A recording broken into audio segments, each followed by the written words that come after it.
Okay, so we are live now. So thank you for joining us for our first broadcast of the Healing Place. I'm excited. Because this is a place where thank you for joining us for our first broadcast of the Healing Place. I'm excited. We have some feedback from our we have some feedback from our we are coming right back. Give me a minute. Okay, here we are. Sorry. We had some technical difficulties. I'm sorry. We had feedback.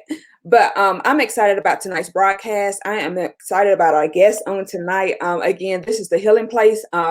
This is a place where we can come and we can be transparent, where we will discover truth, where we will discover how those who have been hurt have journeyed to their way to healing. And so I'm excited. I'm excited about my friend being here, Mary. Thank you for being here and joining us on tonight. When I first met you, we met on WordPress. That's right. Fellow bloggers. And so it was an instant connection. And we've done some, I want to say we've done some work together, maybe with my magazine, I think it was. I think so, yeah. Yeah. So I love your story, even though it started off tragic, but I mean, it's beautiful to me. Your story is so, so beautiful, the way that God had his hand in it. And so I'm going to digress, and I'm going to give the stage to you for you to tell our audience about your story. And I will interject whenever the Holy Spirit leads me to. So I'm gonna go ahead and give you the floor. Okay, well, thank you for inviting me to be here. I met my husband, Steve, when we were in high school. I was in the 9th grade. He was in the 11th grade. And we were high school sweethearts, dated all through high school, mostly through college, broke up for a little while, got back together, grew up in Michigan, moved to Georgia, got married, waited to have kids. Had our son, had our daughter. He got a job as a firefighter. I went to graduate school, had finally gotten a job as a school counselor, for all purposes, living the dream. I was happy, had a son, a daughter, a husband that I adored. And we had gone to Disney World and had no diaper bag, 2 potty trained kids. And I said, honey, let's have another baby. And he said, why do you want to have another baby? We have a boy and a girl, and we just went to Disney with no diaper bag. And I said, please, just one more. Well, I was 33 and he was about to be 35. And so he said, well, what the hell? Okay. So I got pregnant really fast, faster than I did with the others. And I was surprised. Surprisingly, I got pregnant that fast. And then in September, he turned 35. And in October, he died in a motorcycle accident. And I remember being very confused about why I was pregnant. Why did God allow me to get pregnant? Confused. Why did I had 2 kids. I had a 6-year-old son and a 3-year-old daughter, and here now I'm pregnant with this baby, and I was 10 weeks. Do you hear that feedback coming? Okay. It is. I'm trying to stop it. I'm sorry. Okay, that's okay. So I wasn't quite sure yet, where God was leading me at all, but here I was pregnant. And the thing about the motorcycle was in June of that year, we had celebrated our 10th anniversary, our 10th wedding anniversary. We had been together 19 years. And he had always wanted a motorcycle. So for our anniversary, I surprised him with that motorcycle. Yeah. So that was a gift from me. It was a surprise. My friend helped me surprise him. So that was in June. Well, in October, he was in a motorcycle accident. And The morning that he died, I found out about the accident because I was driving to work and a friend of mine had left me a message on my phone. And she said, hey, there's an accident, on this road. You might want to go a different way to work because there's a lot of traffic. And by the way, there's a motorcycle involved. So just make sure you know where Steve is. It was like a secondhand thought for her to say that. So I thought, well, that is kind of weird because Steve rode his motorcycle today. So I called the fire station. He should have been at work by then. And he didn't answer his phone, which was not unusual because once he got to work, it wasn't like this was in 2004. So phones were not what they are now. Yes. You got them and you put them away and that was it. You didn't look at it again, The days of old. Yeah. Right. Yeah. So he would have put it in his locker and gone about his day.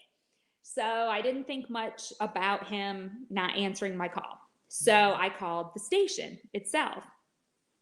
And I was assuming that he was at work. And they said, he's not here yet. Well, that's when I got a clue that something wasn't right because he left hours ago, and so I told them, I said, my friend said that there was an accident and he should be at work. So they said, well, why don't you call 911 and just see what, if you can get some information and we'll see what we can do here. And I said, okay. So I hang up and I call 911 and I give them their name. They're like, no, we don't have any record of, Steve in this accident. And I said, oh, okay. Well, during this whole time, the chief at my husband's fire department was getting notified that he in fact was in an accident. It was in a different location. So the 911 where I was calling didn't have him on record because it was his accident was actually somewhere else. So I get a call and they say, can someone drive you? And so at this point I'm getting very confused because I'm driving to work. And I'm like, what do you mean, can someone drive me? I'm in the car.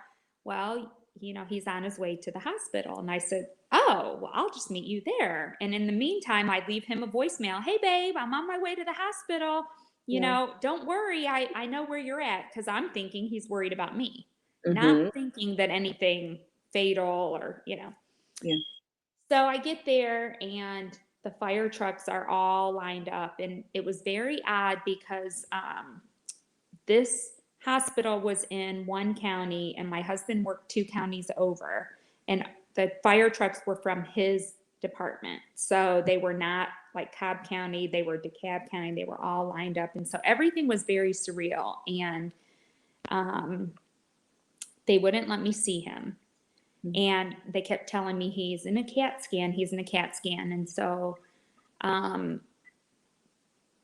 nobody would tell me. And I was calling my friends and I kept saying, something's not right. Like nobody's telling me anything. And so he had passed away by the time I, learned anything. I saw the doctors coming down the hall towards me. And one of my friends was saying, I'm sure he's fine. And I just remember yelling at her.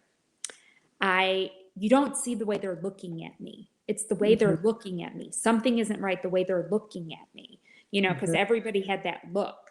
And nobody wanted to tell me how seriously he was injured is what it was. Everybody knew how seriously he was injured, but nobody would tell me. So he had passed away. So here I am. I was 10 weeks pregnant, 6-year-old, 3-year-old.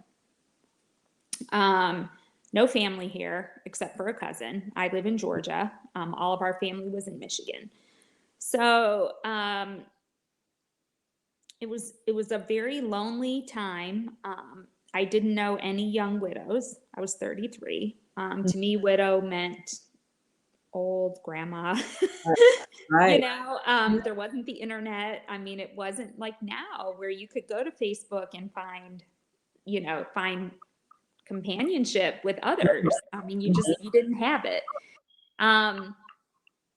So I made a lot of mistakes along the way.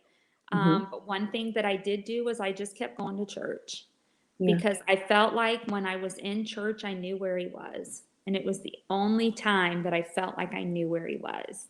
And Mm-hmm. all the rest of the time, I just kept thinking, where is he and when's he going to come home? Right. And so our baby was born, and a healthy baby boy. And a couple of years later, I remarried because I felt like that's what I was supposed to do. And it didn't take me very long to realize that was a mistake. Yeah. um, and got divorced right away. My kids were no worse for the wear. They were like, "Whoo, we're done with that," like they were happy. And I was more concerned about how it was going to affect them, but Mhm. they were fine. And the longer that I've been on this journey, the more I've realized that a lot of widowed women almost or do remarry the wrong person Mhm. first. Well, can we talk about that? What do you think Mhm. what is it that drives them to do that? Um, it's a couple of things. First of all, the loneliness is so incredibly hard. It's a physical loneliness, it's an emotional loneliness. I think too, for me, I just felt like I would never love someone the way that I loved him.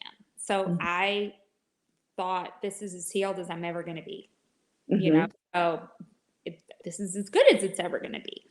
Mhm. Um, and so for me, it was good enough. Okay. Just good enough. Mhm. I also felt like I was a better mom when I was married, and I was fighting God's plan for my life. You Yes. know, Yes. I wasn't understanding that I can fight it and fight it and fight it, but he still has a plan for my life. Yes. And I'm glad you said that because I spoke with a lady who had lost her husband, and she ended up marrying the wrong guy. And her story was that it was a friend. And he was just there the whole time, and I guess Mhm. something about he had his eyes on her the whole time they were married, and so anyway, they ended up marrying, and she felt like she couldn't, be good to her children being single, and, Mhm. I'm like, "Lord," but the Lord, he says that when father and mother leaves us or, the Bible says, "Forsake us," but when they're not there, he's there, when Mhm. we're alone, he's our husband, so yeah, I think. Well, the Lord, he met all of my needs. Mhm. Died. Um, I had people bringing food, and I mean, I had like my grass was cut, and there were firefighters who showed up that I didn't even know that said, "Hey, I heard you need new tires on your van," Mhm. and Yeah. I had tires on my van, and I Yeah. mean, it was the Lord met all of our needs, and Mhm. so for me not to trust that He would do that anyway Yeah. was just because I was so broken. Um, Mhm. and losing Steve, it broke me. I was broken. Mhm. And, at that point, I was 33 and I had been with him for 19 years. So that was more than half of my life. Mhm. I didn't know life without him. Right. So, got divorced, married and divorced 2.5 years. So that was like, woo, we're done. Yeah. And it was amicable, and you know, still run into him occasionally, and the kids are fine, so that was good. And it was shortly thereafter that I met online the man that I am married to now. And one thing that I have told my kids, because I know it to be true now, the longer that you are with someone that isn't right for you, Mhm. the longer you're prolonging from meeting the person that the Lord really has already picked out for you. Yes. Yes. And the difference between the two relationships for me was that when I started dating my current husband, there was no hurry or rush or anything for us to do anything besides just date each other. Mhm. I just wanted to be a mom, Mhm. and he was good with that. And so I just got to focus on my kids and enjoy them and be their mom and do all of that. And so for 5 years, we saw each other on the weekends, because during the week I was a mom and I was a band mom and I was a soccer mom and I was a gymnastics mom. And I learned that God intended that to happen. And he also took care of me in such a way that I was financially secure enough that I could work part-time and do that. And I know that not every widowed woman is blessed that way, but Steve also took care of us that way,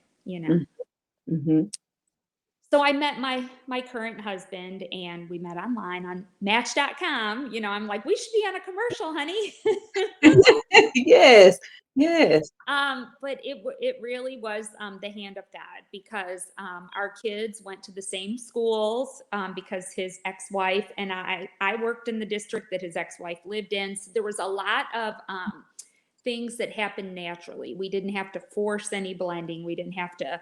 Our kids are very close in age. They all liked each other. They all got along. There wasn't. It was just easy. It was very easy. He had a very busy job, so. During the week, he was busy, I was busy, everything was easy. And then once we decided to blend our families, it actually was after the kids started bugging us. When are y'all going to buy a house? I mean, really? When we finally did, we had trouble adjusting, not the kids. In fact, my daughter at the time said to me, "Are you guys going to break up?" And I said, "No, why?" And she said, "You've been fighting a lot." And I said, "Well, I've lived on my own for a long time and been in charge of our family, and he's been in charge of his family and been on his own. So we're having some adjustment issues here." The kids all did great, because we had 5 kids with us at the time when we blended our family, and 4 were teenagers. So we did that, and then my daughter and son sat him down and asked him to adopt them. Wow, really? Yes. And they said, "You're our dad, and we want to have your name." How did it make you feel? Well, we had talked about it beforehand, and so I knew, and they had asked me, and I was really happy for them.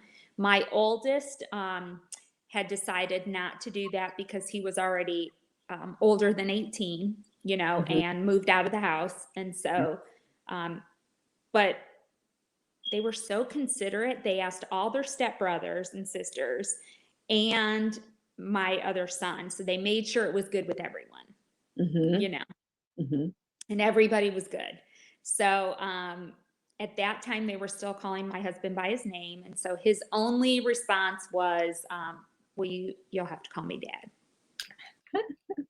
And so that was cool. So we went through the whole adoption process, and my daughter moved her previous last name to her middle name, so she has both her dad's names.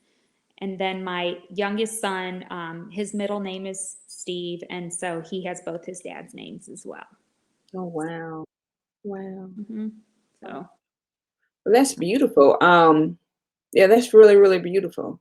Because it's almost, I don't want to say rare, but I've heard stories of couples when it came time to blend their families.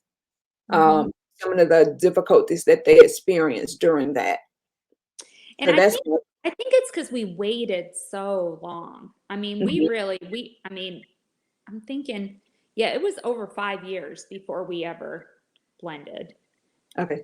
Yeah. And so, I mean, the kids at that point, I mean, like they spent time together by themselves, like even without us. So, we had, at one point we had 3 together in the same high school. And so I think at that point they've been together for so long. Yeah, and it did, and like you said, by being in the same high school, it just made it really easier. Yeah. I'm sure. I'm sure. I wanted us to go back, if you don't mind. If it's too much, just let me know. I wanted us to go back because I'm not sure if you know that I used to work as a chaplain in the hospital, and so I worked many cases, and I learned firsthand how close firemen are. Oh my gosh. is a whole. It's a family. It is a family. Yes, and I've worked in those cases. It just gave me a new sense of what family is, because it's not always, your blood relations, but it's those that stand by you.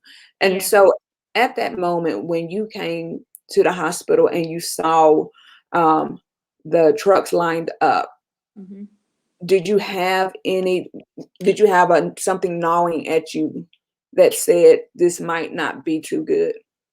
No, because I knew the guys were there because they loved him. I mean, Hmm.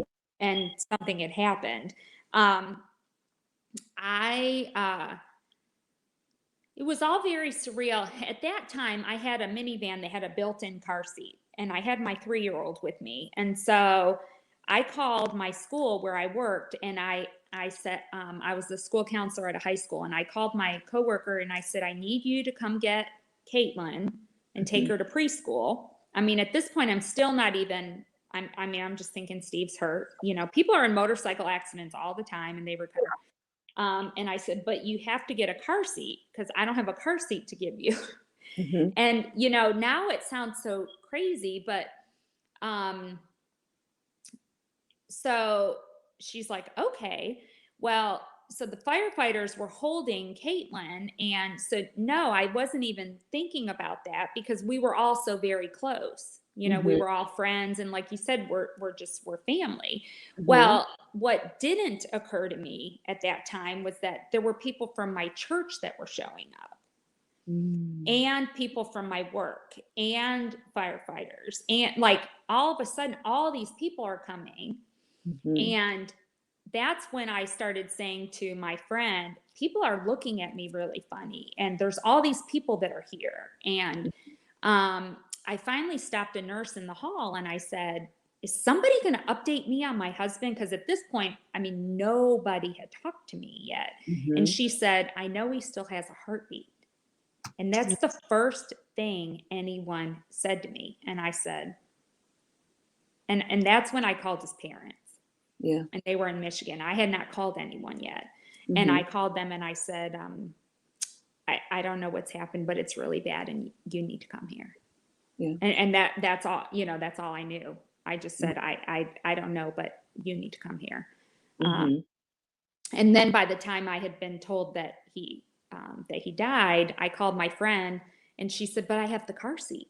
I mean, it was just this whole like, what do you mean he died? I have the car seat. I'm on my way, Hmm. because it was so surreal. Yeah. And then after the day, I found out that like one of my church friends that she had called the hospital and said, I know you can't give me information, but I'm wondering if I should come. And they had said, yes, you need to come. So that's how they were getting the information. Hmm. Hmm. They wouldn't give out information, but they said, yes, she's going to need your support. So that's how people were finding out to come. Hmm. And Hmm. all I knew is I was looking up and all these people were here. Yeah, yeah. And that's amazing too, because again, I've worked many cases and I've not seen that ever happen. And so I've seen it where there's little support, Yeah. or the wife has called. She's been the one to make the calls, but yeah, that I mean, for you to have been in a state where you didn't have much family, but you still had that support. And it's almost as though God said, I'm going to arrange this so she can still have this cushion around her, you know? I mean, when I look back, God's hand was Steve and I were, prior to the year before he died, we were married Catholic because he grew up Catholic. Hmm. But we were the go to church on Easter and Christmas Right. church going people Hmm. because neither one of us felt connected to the Catholic Church. And Hmm. so about a year before he died, we started going to church because we had Cameron and Caitlin and we felt the pull to find a church and feel connected because we wanted our children to have faith. Hmm. And we found this really small Lutheran church that we really felt connected to. Hmm. And we started going there.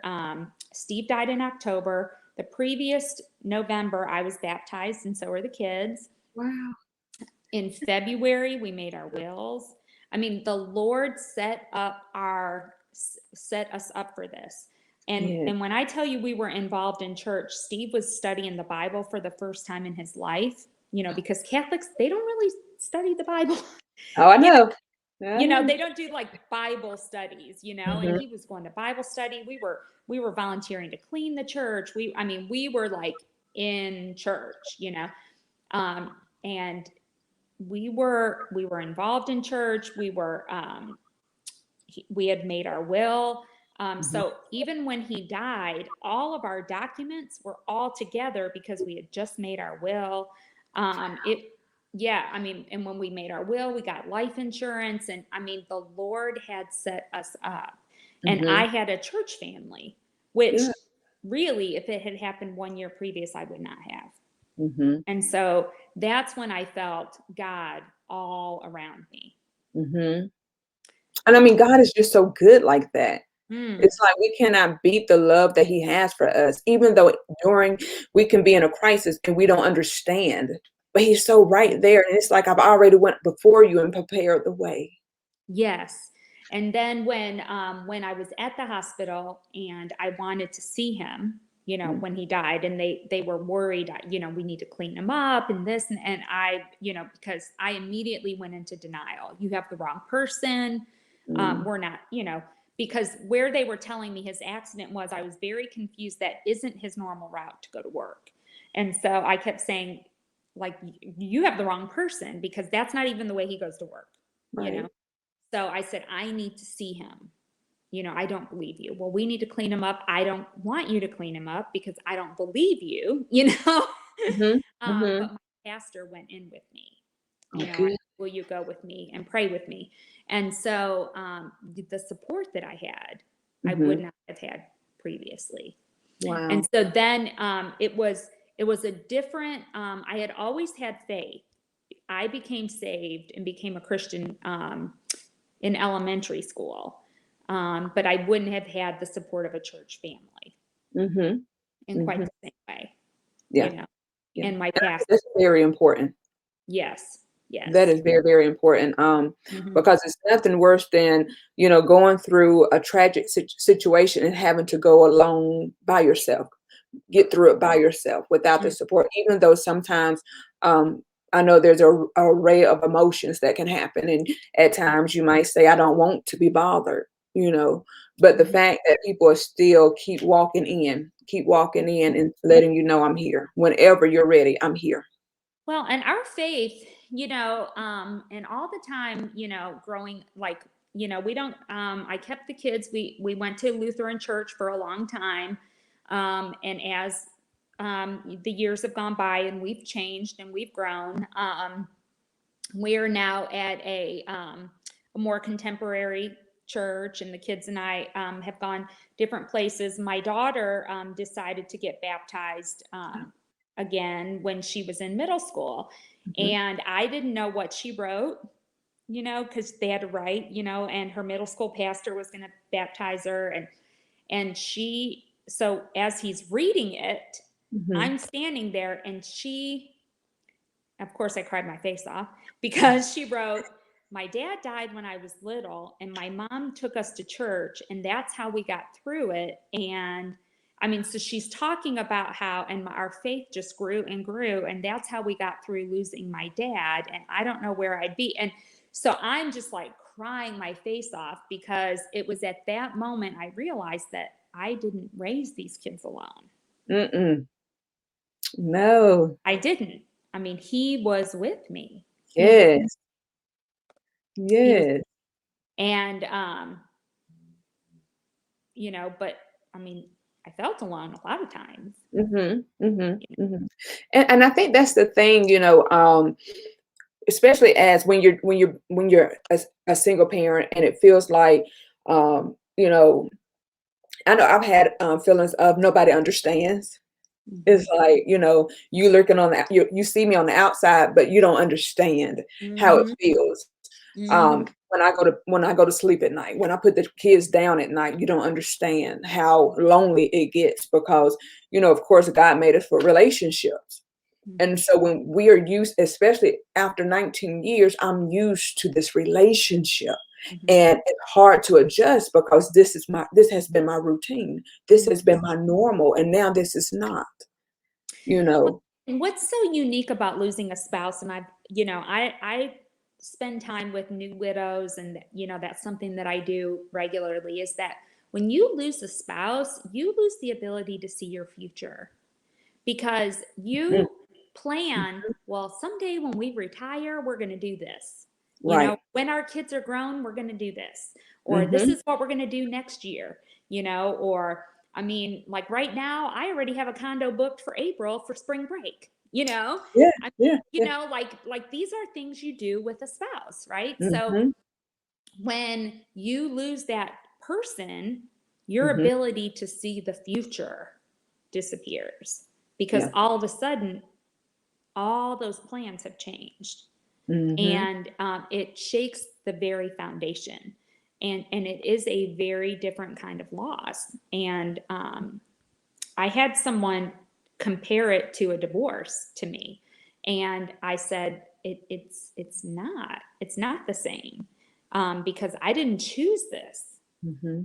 This isn't something that I chose. I went to sleep and I woke up and he was gone. This isn't the same. And I've been through both. I got divorced and I've been widowed, and it's not the same. You know. No, I've heard women who say that, your spouse is somebody that you never expect to not be with. You don't think about losing them. You don't think about not being with them. I've had a older lady tell me, I actually would think about losing my children. She said, but I never thought I would lose my husband. Mhm. Mhm. And that's something to when she was talking to me, and I thought, I was like, well, she said it's almost like a ripping away. She said, because you truly become one. She said, if you do it the right way, you become one. Mhm. She said, so when her husband passed away, that it felt like a part of her soul had been ripped Mhm. away from her. And it Mhm. was a part of her that she said she had lost part of her identity because Mhm. they were wrapped up into one another. And so she said it took her some time, and I don't know if you experienced it, but she said it took her some time to get back to know who she was without him, because she Mhm. said she didn't know. Yeah. And like I'm a completely different person. Like there have been times where, and I may have blogged about it. I'm not sure, where I've thought, would he even recognize me? Like I wonder if my job would even be the same, Mhm. because my job has taken a different turn. Yeah. And because we are different. Mhm. And when I used to meet with Modern Widows Club, we would talk about, like, what are some things that you've had to do since he's been gone that have made you more independent, or that you didn't do before, or because you've become a new person, because Yeah. that loss is so great, that Mhm. and so when I look at, we downsized our house, and I came across some old videotapes from Mhm. when the kids were little, and I was watching some, and it looks like a whole nother person Oh, when wow. I look at myself, and it's like the before and the after, Mhm. because I was so, I, I don't know if innocent is the right word, but so just in my bliss, and had no idea that Mhm. that he was going to be gone, Yeah. so it's like the before and the after. And Mhm. my husband, now, the other day we were talking about marriage, and he said he feels like it's like you're two sides of the same coin. That's good. He said, because you become that, like, that much, it's like two Mm. sides of the same coin. Yeah. And because I said something to him about marriage, and he said he never felt like that in his first marriage, and he said that now he does, and he gets it. He said, now I get it. He said, because it feels like me and you are two sides of the same coin. He said, and I can't imagine ever like rolling over and you not being there. Yeah. And so I thought that's a good way to describe that. It is. That's real good. That's real good. So I want us to talk about your career change, because I think I remember when you started going into your counseling, because I think we kind of started at the same time, and of course we know what happened to mine. But tell us how you changed careers. How did that come about? Well, when Steve was here, I went to grad school and became a school counselor. So I was doing school counseling and plodding along, and then Steve passed away. And I decided to work part-time, and the school district I worked in had part-time school counselors, which was awesome. So that's what I was doing. And I've always had a passion for suicide prevention. And so in my district, they had a prevention intervention department, and they had a grant for a suicide prevention program. And they called me up and they were like, we need a coordinator for this program, and we really think you'd be great. So I started doing that and school counseling together.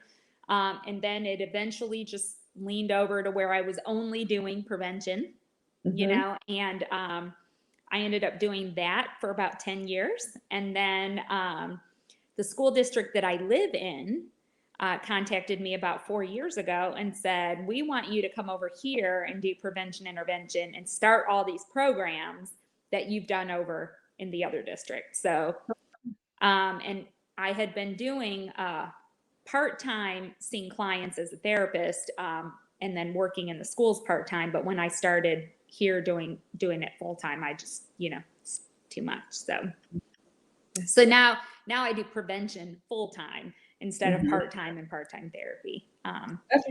But I use my counseling a lot because I work with the school counselors and that sort of thing. But I still have such a passion for kids and suicide prevention and, all of that. Yeah. That's good. If you had to leave those that are listening, those that are struggling with trying to heal from the loss of a spouse, what would you tell them? What can you tell them some of the things that help you to heal and to really open up their heart again to love? Because I know that I've heard some women say that, I would never, I feel like I could never do it again. I feel like I would be betraying my spouse if I went and married again. Yeah. Well, the first thing is really just one day at a time, and that sounds so corny, except for when you're in the midst of it, because it really is a one day at a time. It's like 2 steps forward and 1 step back. It's been 17 years for me. It was 17 years last week. And even after 17 years, there are some days where the grief just still hits me. Where I just really, I look at my kids and I think, wow, does he see them? I really hope that he sees them. So give yourself grace, be okay with that that's going to happen. As far as opening yourself up to love, I think it's more about opening yourself up to being happy, and it being okay. I once told someone that I believe Steve's in heaven. And so he is in the most glorious, most wonderful place that I can't wait to be. So whatever I do with my life here makes no difference to him there. So if I am miserable or if I am happy, it makes no difference to him. He's waiting for me, but he is not grieving for me because he's in heaven.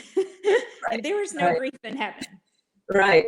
So he is waiting for me, but me being miserable down here does nothing for Steve. So I can honor him by living a happy life, by being a great mom, by loving again, by Mhm.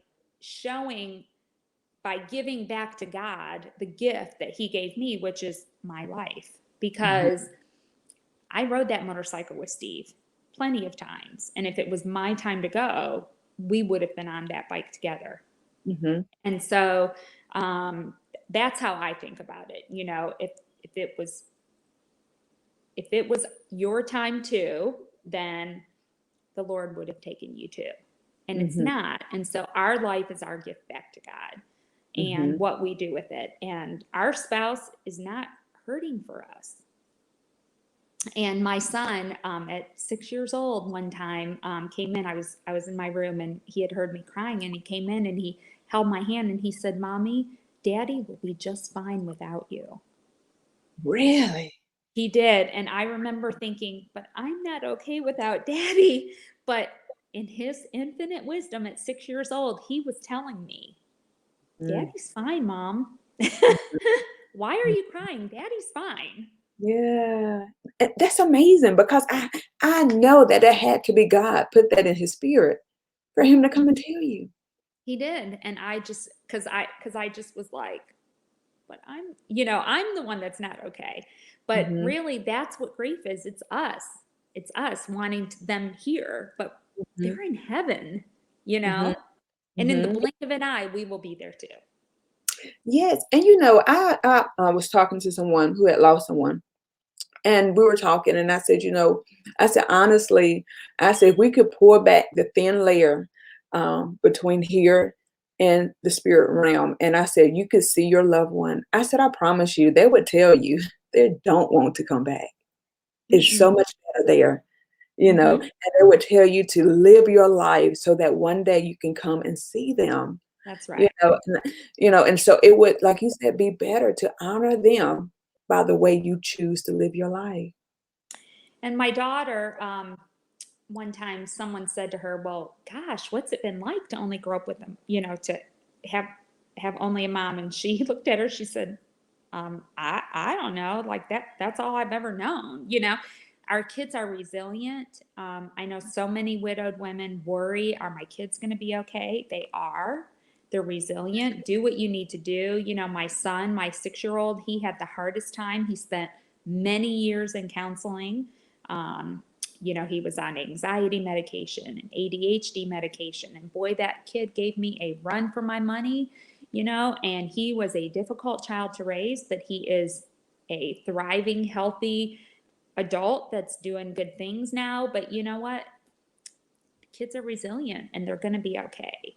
And any widow with kids, that's something I really want them to know, is that kids are very resilient, and Mhm. if you're okay, your kids will be okay. But they Yeah. really do look to you, Mhm.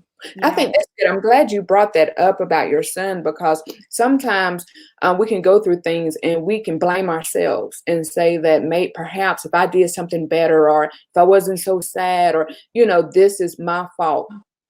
Um, Mhm. the reason my child is doing or is going through this phase. But even though it's raining now, there is sunshine that will come if you just stick with it, Mhm. and know that, like, God is still here.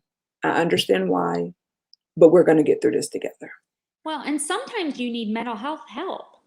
Hmm. I mean, I have been in and out of counseling, in 17 years. I've taken antidepressants, when I've needed them. I mean, sometimes you need more, and that is totally okay.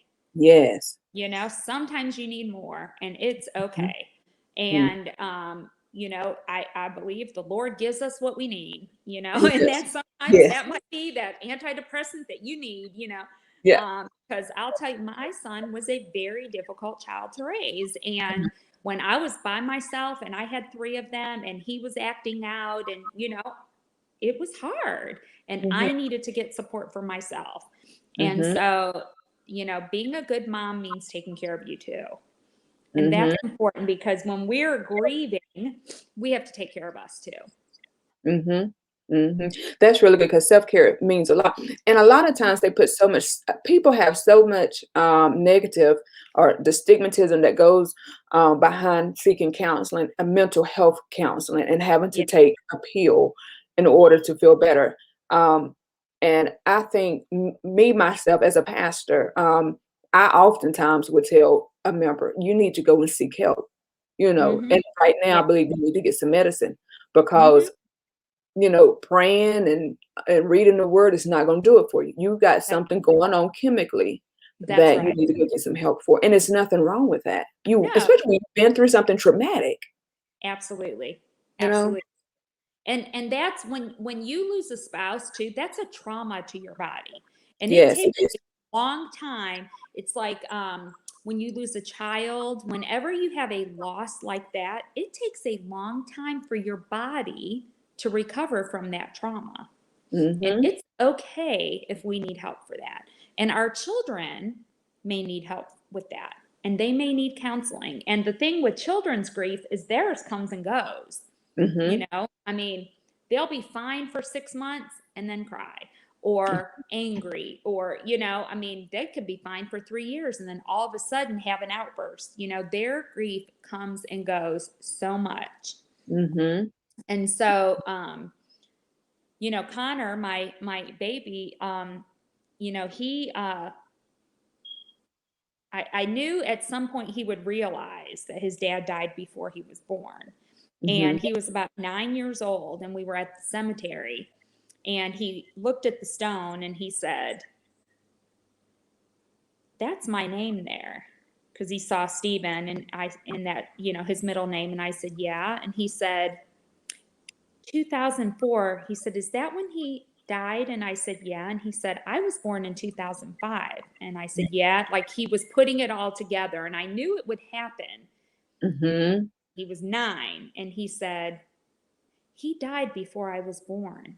And I said, "Yes." And I was like waiting because I thought, this is it. And he just let out this wail and he just cried and cried and cried. And he said, "It's not fair, Mommy, that I never got to meet him." And I just held him and held him and held him. And I thought, he gets it. Mm-hmm. Because all these years, he would say things like, "Well, where's my picture with Daddy? Where's my picture?" Like he didn't get it. And, Mm-hmm. we would say, "Well, honey, you weren't born yet. But eventually he got it. And then he was fine after that. Mm-hmm. But that's kids' grief. Yeah. It comes and it goes and it comes and it Mm-hmm. goes. Yeah. Mm-hmm. Mm-hmm. That is good. That is good. Yeah. Well, I thank you for joining us. I do. Like I said, I think your story is so beautiful. Even though it started off tragic, but it's just blossomed into this just beautiful story for other widows to be able to come to and get support. And I put on the comments if you guys want to go and follow her on Widow Plus 3. Her stories are amazing. Are amazing. It's like when you get the pen in your hand and you begin to write, you're writing a story for you to be able to visibly see what's going on. And so, guys, please go follow her. Widowplus3.com. Again, you will love it. Again, I thank you for joining us. Thank you for doing this. Oh, This you're means so welcome. much. Enjoyed it. And I hope that you guys all have a great evening. And You too, you too.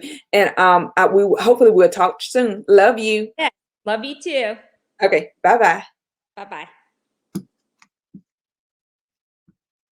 Again, guys, thank you for joining us. Please don't forget to share, comment, let us know how you enjoyed tonight's broadcast. If you know of someone that has recently lost a spouse, please share this broadcast with them. And please don't forget to go to widowplus3.com and find Mary, her blog and how she blogs about her journey and her experiences, because your emotions are real. How you feel is a real thing. But remember that you can get through it. You're not the only one who is experiencing the things that you're going through. There is somebody else out here who knows how you feel. And so take the time and share if you know of somebody that needs to hear this story. If you haven't already, like our YouTube page, go to our Facebook page and like us. You will be able to find us on Apple, iTunes, Spotify, anywhere where they have podcasts. Our show will be available there as well. Again, I thank you for joining us for our world premiere. I apologize for our technical difficulties in the beginning, but again, we will see you here next week, same time, same place, 7 p.m. next week. Thank you.